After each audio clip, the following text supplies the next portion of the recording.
This is Eric Rollins, the Constitutionalist, coming to you live from the podcast layer. I'm excited about today's show. I've got a young man that had an incredible opportunity. He's got a great story. And I love the fact that he's out there making a difference. And we don't have enough of that. So I try to bring on these examples because, folks, often conservatives are like, particularly here in commie California, we're like, there's no opportunity. It's never going to change. All I can do is run away. And I'm not running away. And neither is this young man. And he's kind of taken the lead. Welcome, Evan Travino. Hey, thank you, Eric. I'm very glad to be here. As you mentioned, my name is Evan Travino, and to give you the skinny of it, I was just at the White House interning with the National Economic Council. Do you want me to introduce myself a little bit, or? Give me a little bit of background before we get to that. What's your story? How did you get involved in politics? Oh, wow. Well, let me tell you. So my story isn't as straight and narrow as I would like, and as many of my colleagues have had it. Nothing against that. In fact, that's what you want. You want a kid who has a good upbringing and a bright future ahead of them. But for me, it wasn't super cut clear and dry. My older brother was involved with various crimes, gangs, and drugs, and he kind of induced me into similar circles and actions and behavior. I won't get into details, but needless to say, I made a lot of mistakes that I really wish I wouldn't have. I got kicked out of my first high school. I graduated from Kings River High School in Sanger. It's a continuation. After that, I went to Job Corps, where you go to get federally funded trade skills, and I actually ended up picking up even worse habits because it's a bunch of underprivileged kids all in one area congregated with little to no supervision. And instead of bettering ourselves, we're, of course, just bringing all our bad habits together for an even worse time. After that, I joined the U.S. Navy for stability. I needed a change in my life, and I realized that a young man that I knew was more of my older brother's friend, Sammy Marcato. He was murdered in a weed dispute. He tried to steal some marijuana from a farm and was killed. And seeing examples like that, where my older brother is perpetually getting in trouble, his friend died. The people around me at Job Corps were also, criminals. One was murdered in the San Jose area. I was like, I really need to change my life. So I joined the Navy, and I did that for a while. It changed my life, and we get into that more later.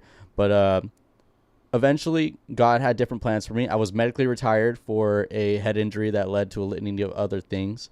But don't worry, still got most of my dogs barking, enough to get an internship, right? Afterwards, I immediately pursued school.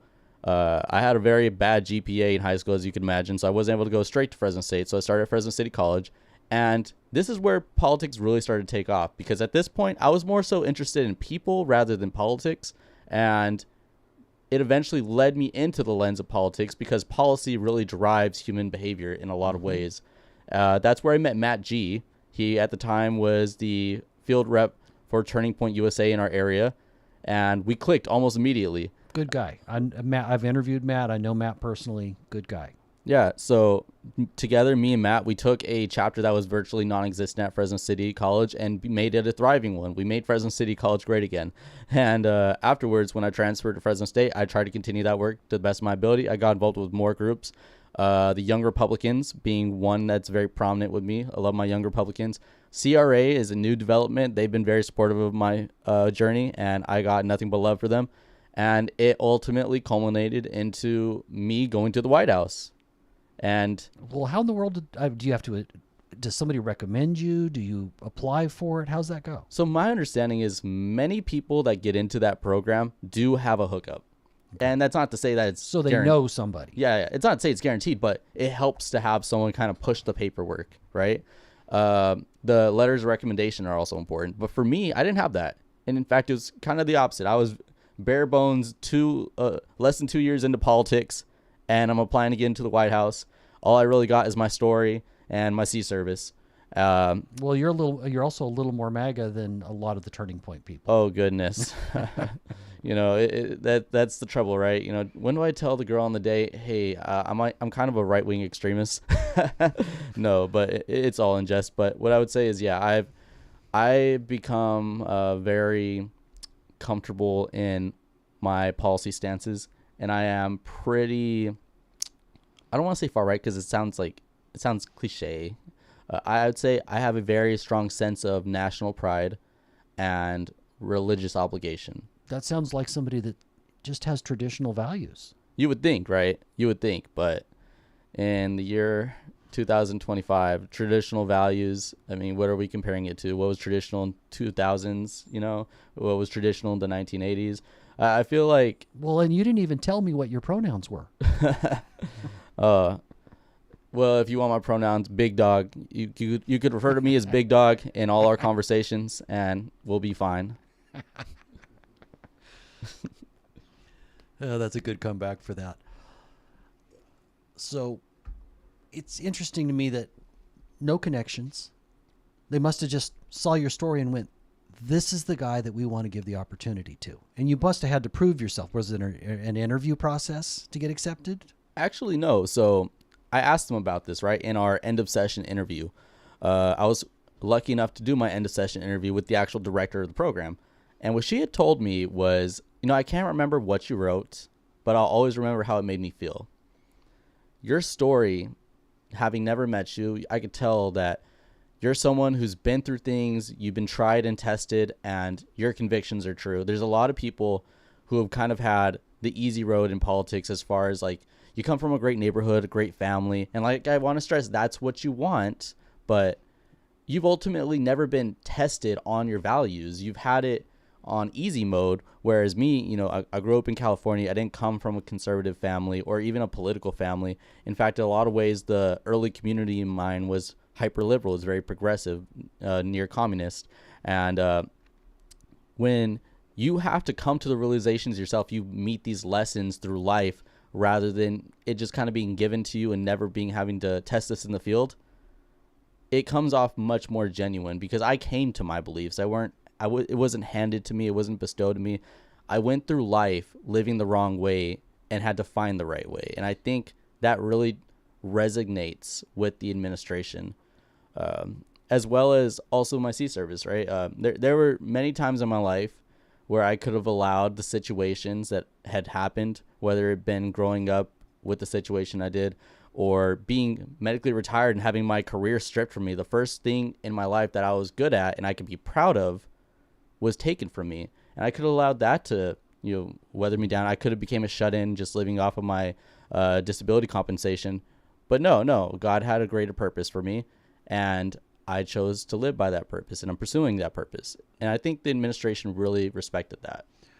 Were you as heavily Christian before you kind of changed your life? Or what's funny about that? I'm a cradle Catholic, right? So if you're familiar with the Catholic space, there are so many jokes about cradle Catholics, like you're raised in it, but because of it, you don't actually appreciate it, right? You go to your catechism and you're taught the lessons and you repeat the verses and you learn it, but it's not real yet.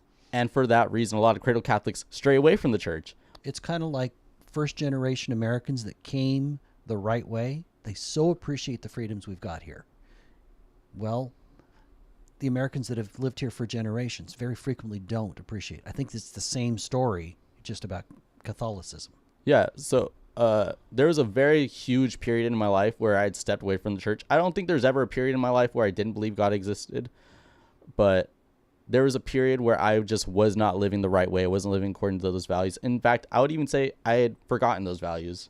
And when you lose everything, that's when you find out what you really got, and that's God, right? So, I had my career stripped from me, and I didn't share this yet, but I was married at the time. I was married for 7 years, and we tried for a child several times. We had a couple miscarriages, and when we finally did have a child, the timing didn't seem right. She had gotten into a car crash. Doctor said that she lost it. There was products of conception is what they call it when a baby dies and there's still remains.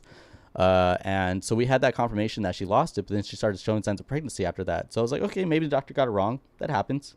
But then the birth was 9 months after the fact. So either it was an 11-month pregnancy or there was some infidelity.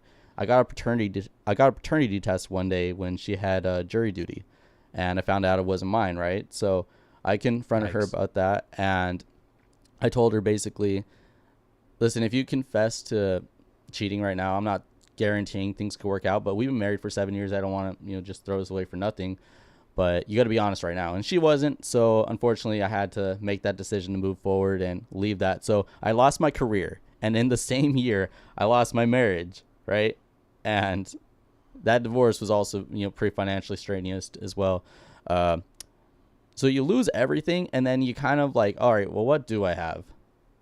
I got God. So you're stripped bare. Yeah. And that, it made me go back to church. You have to find a reason why all this is happening.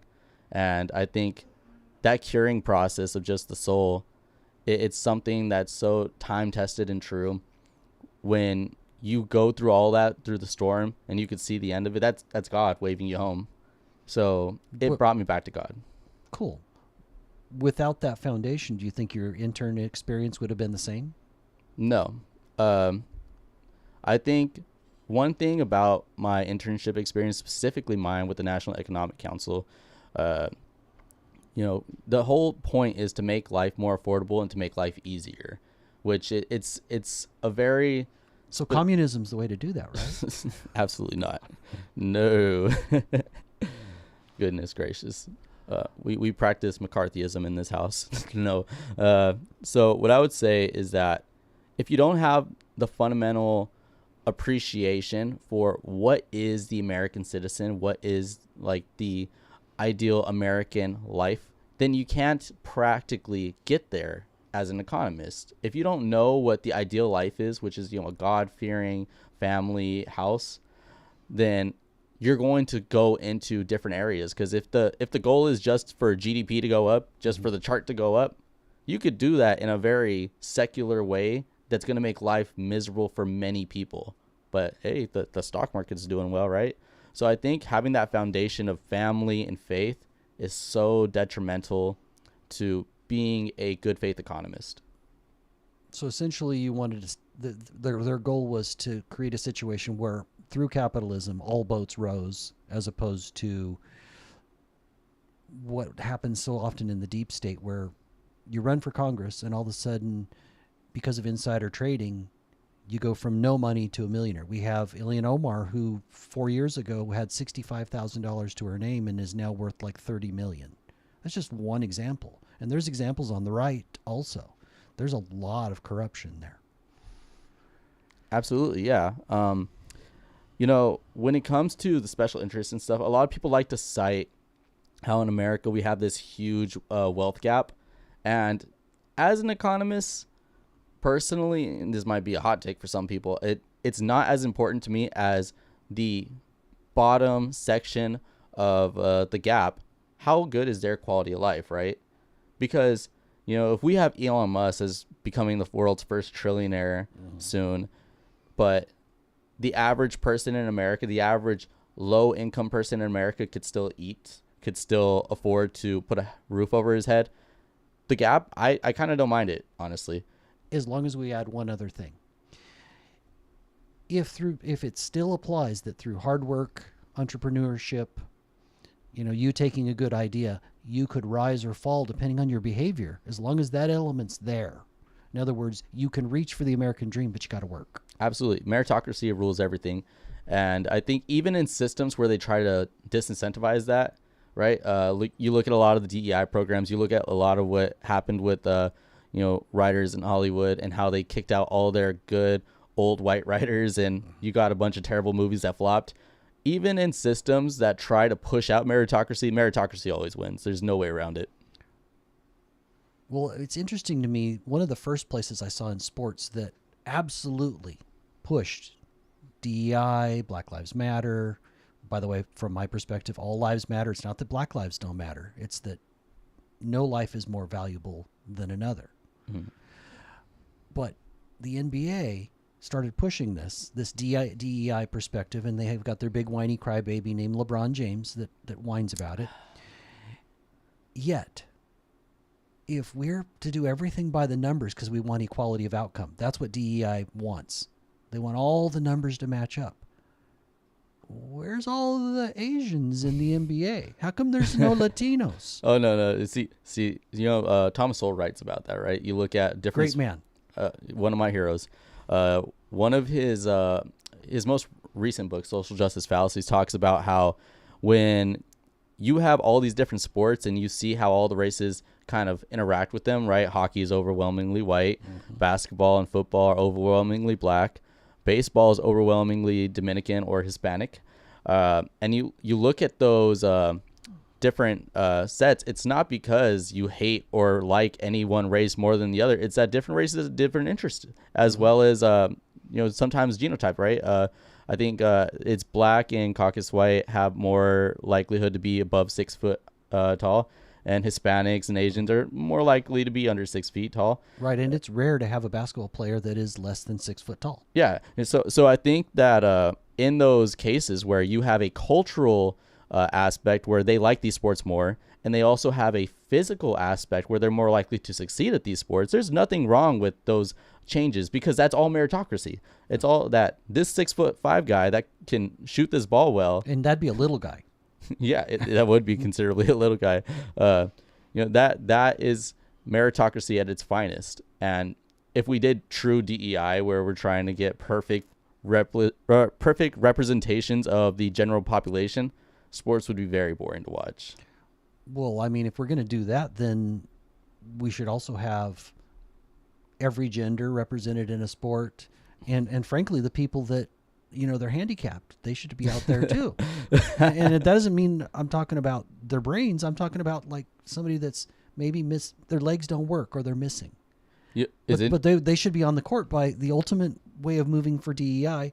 Plus, we can never forget the criminals are the ultimate victims. And so we need some criminals out there too. It's interesting you say about the handicap thing. I don't know if you followed, but there's a gentleman, I can't remember his name for the life of me, but he has one arm and he just got a tester, like a test contract in the G League, and he's like the first one to ever do it. So shout out to him. Hey, if he's good enough. Yeah, that's the exception, not the rule, though. Right. And I hope that he earns his way to a full contract. That'd be so fun just to watch. Totally. So as far as LeBron James, I have to circle back to this. I understand politically he's kind of awful, but that's my GOAT. That is the greatest basketball player to ever grace the sport.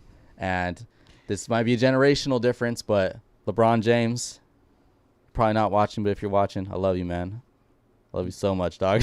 I will give you that for me, he's top 2. He's not 1, but he's truly a great player. What I have a problem with is the fact that the number of times I've watched him whine. Here you are blessed with more skills than everybody else currently in the NBA and one of the best of all time, and yet you're whining about how you're a victim. Dude, you're the American dream. You're not a victim. Absolutely. And I wish he would come to that. I wish he would come to that conclusion. It's one of those things I hope for and pray for, but until then, I'll watch you on the court. I might miss your press conference. See, I was an NBA fan until we got, what were we, a year into COVID, and they decided that they were going to make it about politics. Now, I am exceedingly political and on the conservative end of the spectrum. But if I'm watching politics, it's because I want to relax, and it was pissing me off. So I became a UFC fan, and I have not watched a basketball game since, and I watched minimum 2 a week for more than 10 years. Mm-hmm. But once I decided I couldn't do it, I'm not going back until their commissioner says, look, we're not doing politics. We're here to entertain people. And I'm sorry because I was a complete screw up. Short of that, I'm not watching another game. I occasionally watch a college game. You know what I would say, just to play devil's advocate, there was a financial aspect to it. You look at ESG, for example. It's well studied. Like when I was doing my business curriculum courses at Fresno City, there is a positive correlation, or at least there was a positive correlation up until maybe like Bud Light. There was a positive correlation with being woke, being this environmentally friendly, diverse, pushing company. So please tell people what ESG is. You're putting me on the spot, Eric. Acronyms. I think it's environmental governance score. ESG. No. Want to look it up?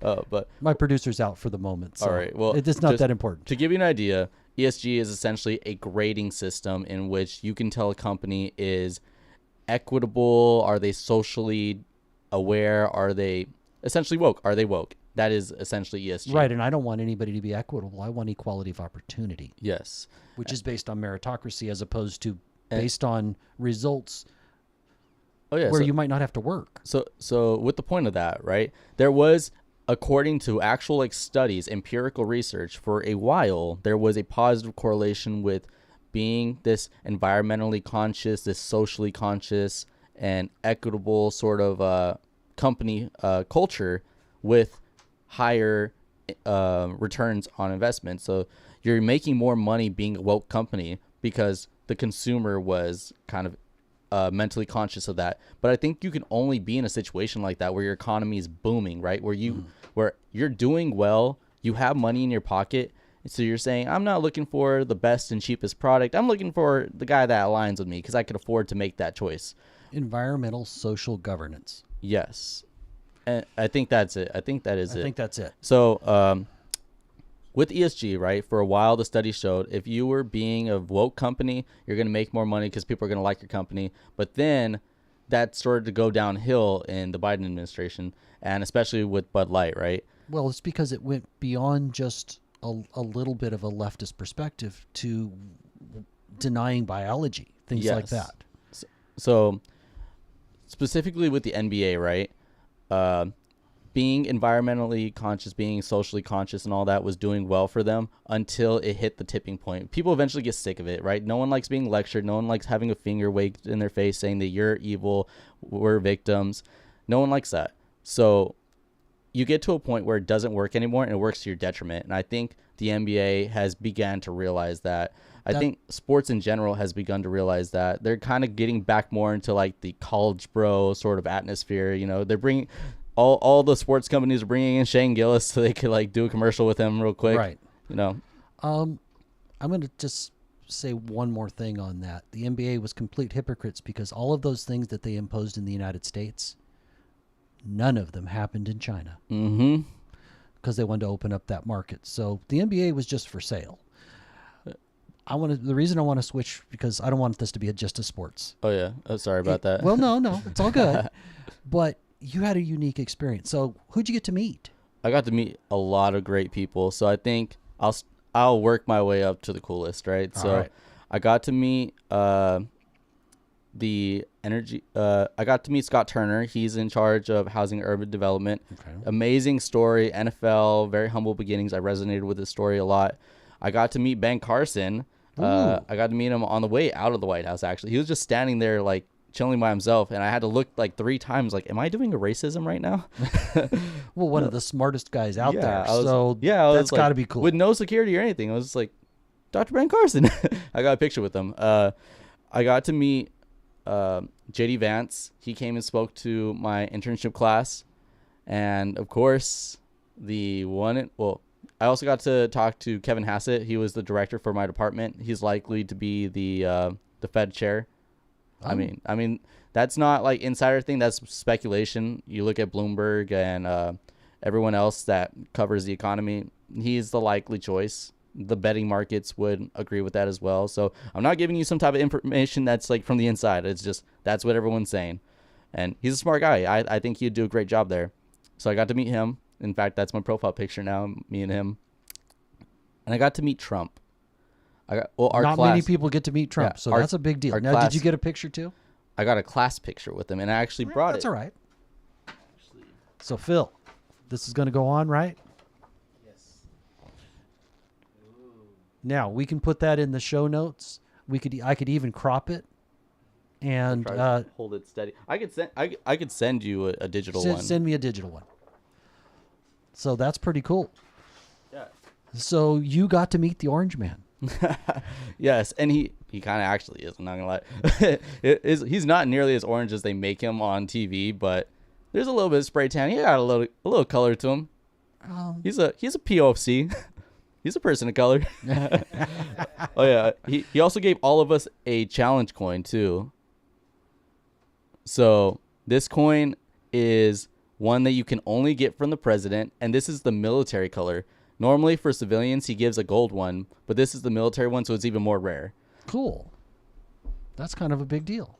Yeah, I'm super ecstatic about that. See, I'm just lucky enough to be the one that is doing the first interview with you, and I got Hershey's Kisses from the White House. Yep, limited edition. And they're in red. You can't buy those. So this is going in my office. Thank you, sir. You're also wearing some pretty cool swag.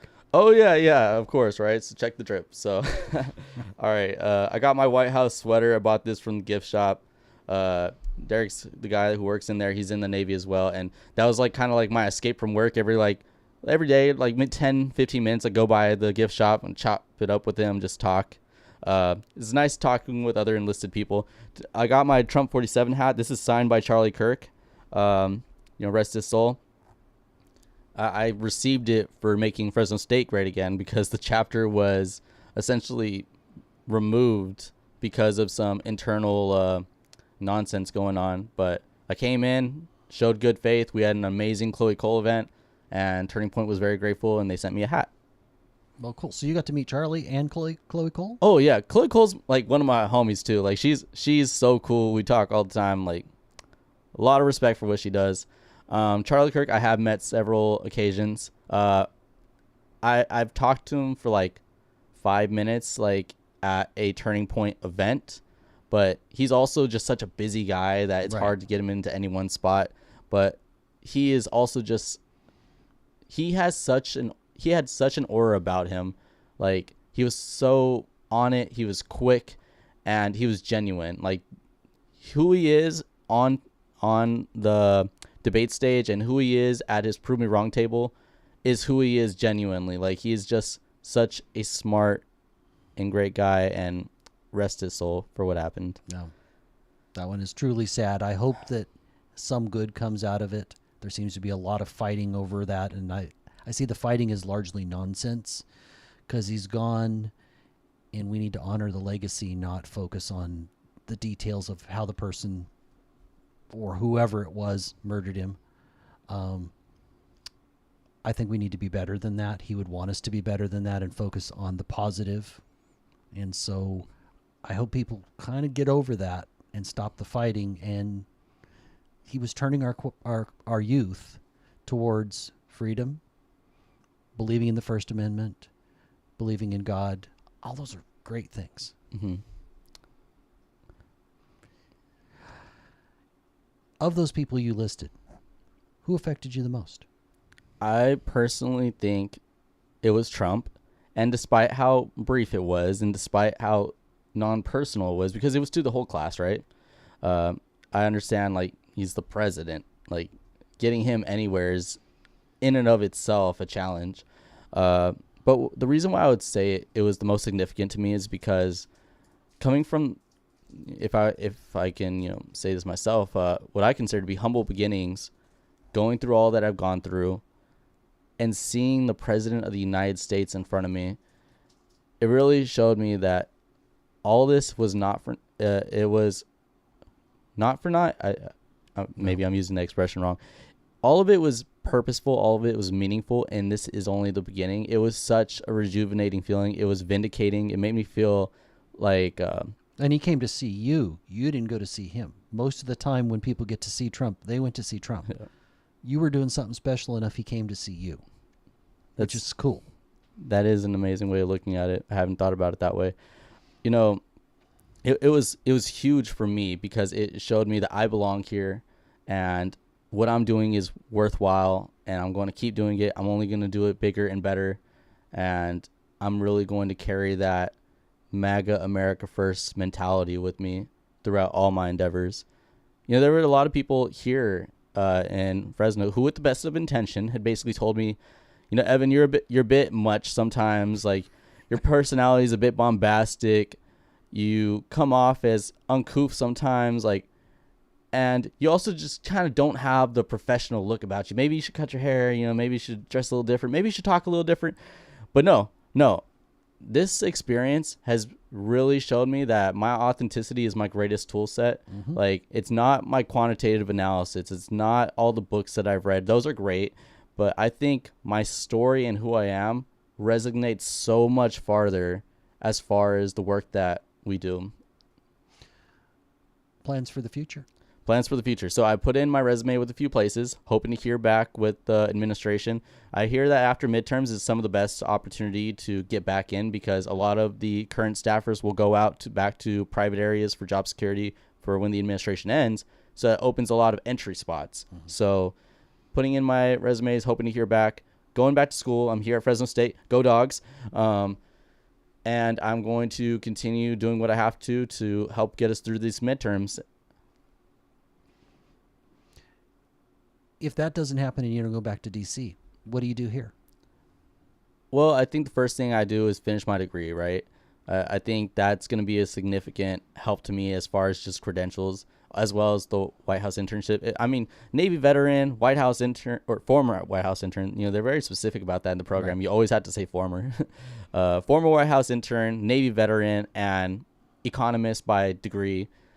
I think that's a pretty good resume. That opens a lot of doors. Yeah. I think you add in that you're MAGA, and there's going to be real opportunities. Yeah. So I think as far as if I had to stay here locally, I would probably get involved with some local politics.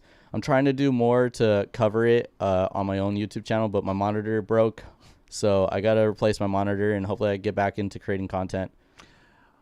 So you talk about staying in the fight. Does that mean you're going to eventually run for office, or are you more of a behind the scenes guy?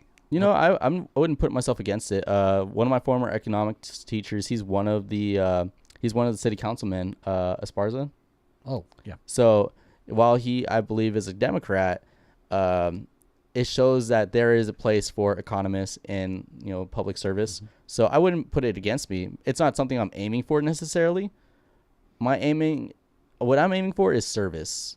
I want to serve my nation, and if the best way I could do that is an elected official, I'll do it. If not, I will work under an elected official and get things where they need to be. Well, I also think there's a huge value in just being a voice that speaks out, that inspires others.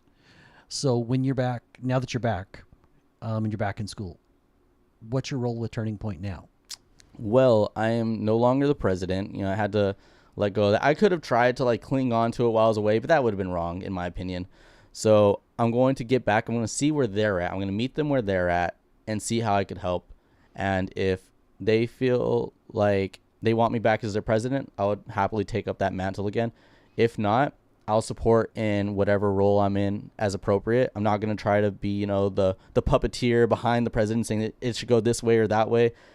If they want me as vice president, I'll perform as vice president. If they just want me as a member, I'll perform as just a member. So it's about service rather than about you. Absolutely. And we don't think that way, I think, near as much as we should. So many people want to be part of the spotlight rather than... There's times when you should be the support network. There's times when you should lead. I believe you should always speak.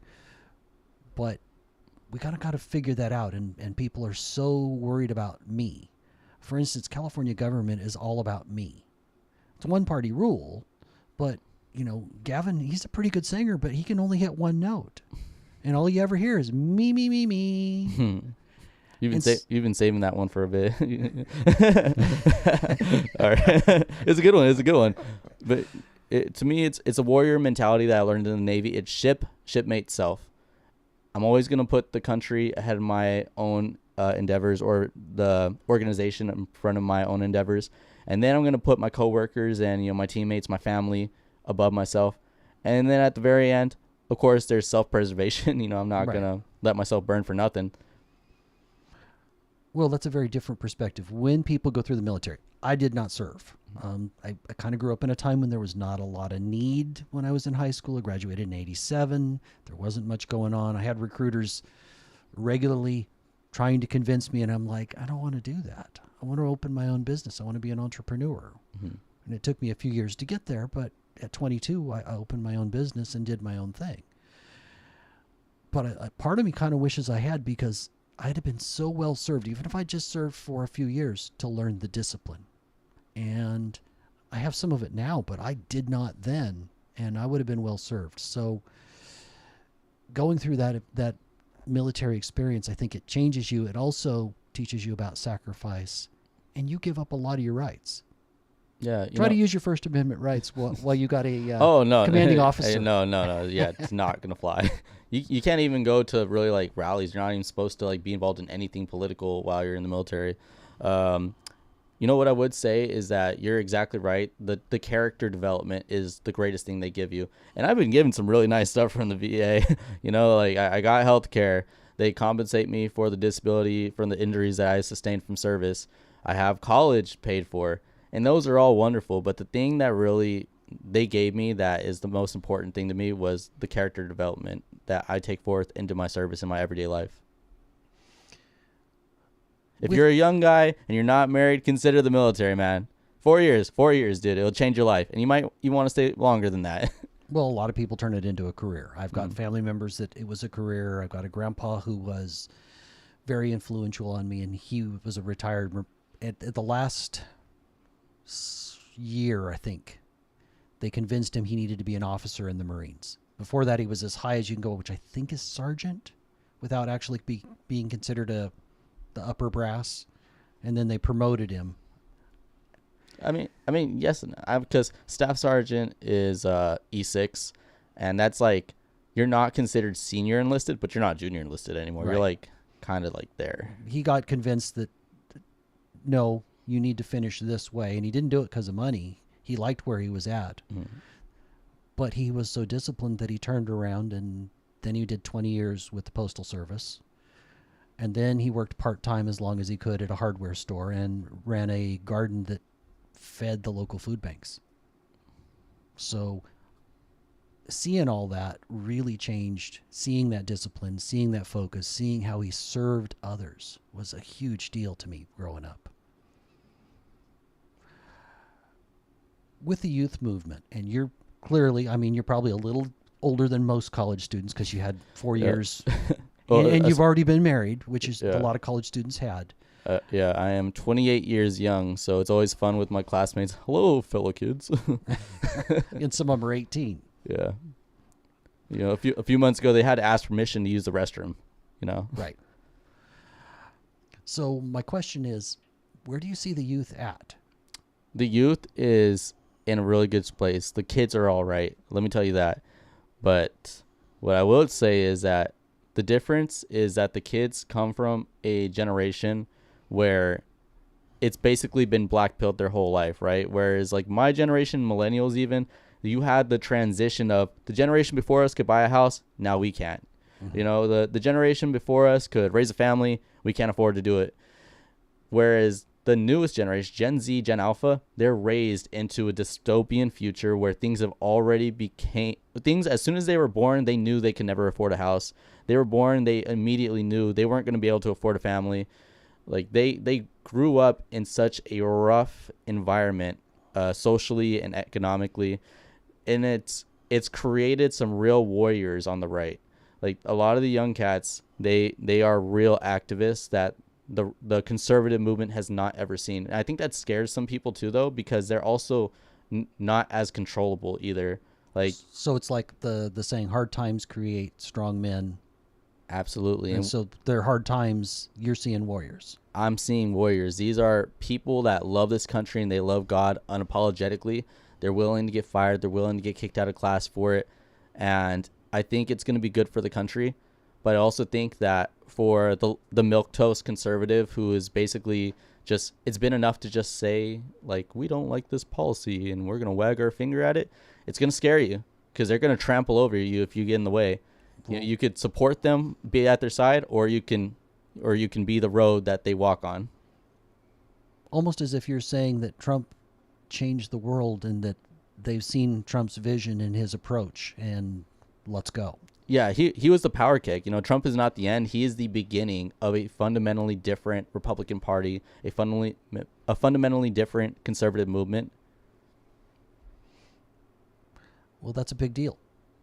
So there's part of obviously why you got to be hopeful.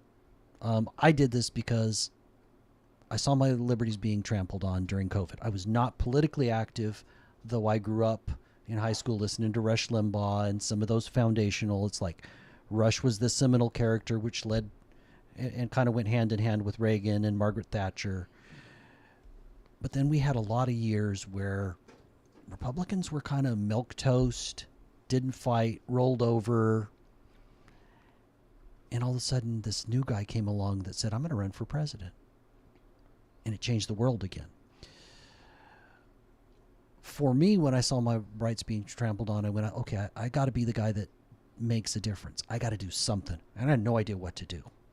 But this happened at 50, as opposed to, you're talking about kids in much more impressionable ages, you know, when they were 10. They started seeing some political things and going, even if they didn't know anything, they went, hey, wait a minute, what's this Trump guy doing?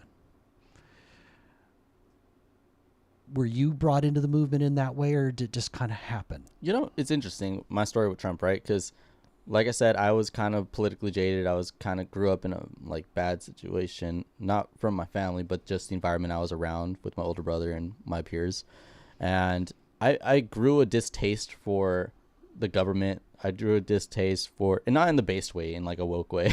I really didn't like people that I thought were doing better than me. And a lot of times I was correlated with race. I grew like a little deep-seated hatred for white people. And it's reinforced with the music that you listen to. It's reinforced with the social commentary. You know, BLM was getting big, right? And so with Trump, I didn't like Trump. I was playing the YG diss to him, you know, F Donald Trump. It was a whole song that was played on the radio. No, it got... Yeah. I did a bunch of Trump rallies early on. Yeah.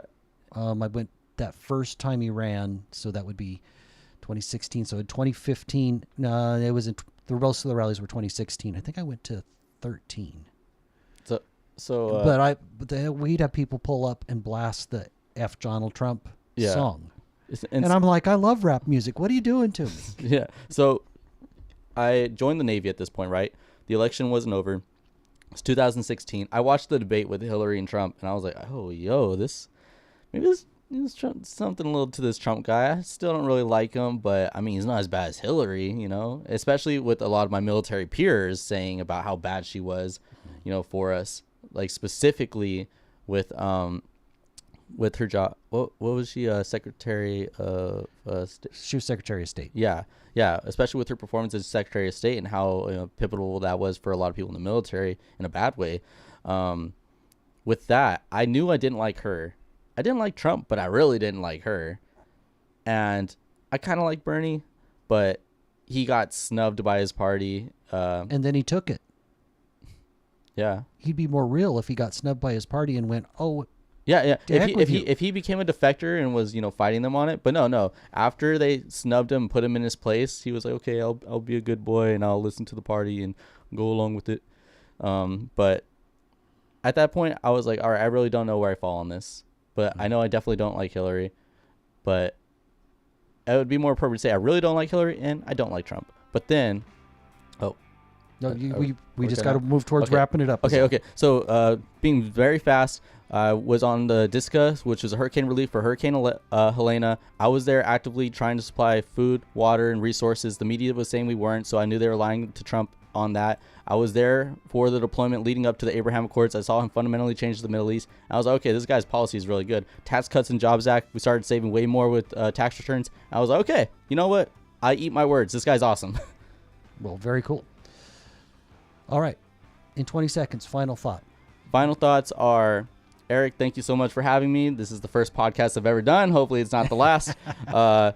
If you're worried about the kids, don't worry. The kids are all right. What you need to do is empower them and embolden them and let them know that their voice is heard, and they will take care of the rest. I promise you, they're warriors. Well, that is a good note to go out on. I also want to remind everybody, this is the season where Jesus Christ was born. Merry Christmas, everyone. So, Merry Christmas. This is Eric Rollins, the Constitutionalist, and Merry Christmas. Merry Christmas.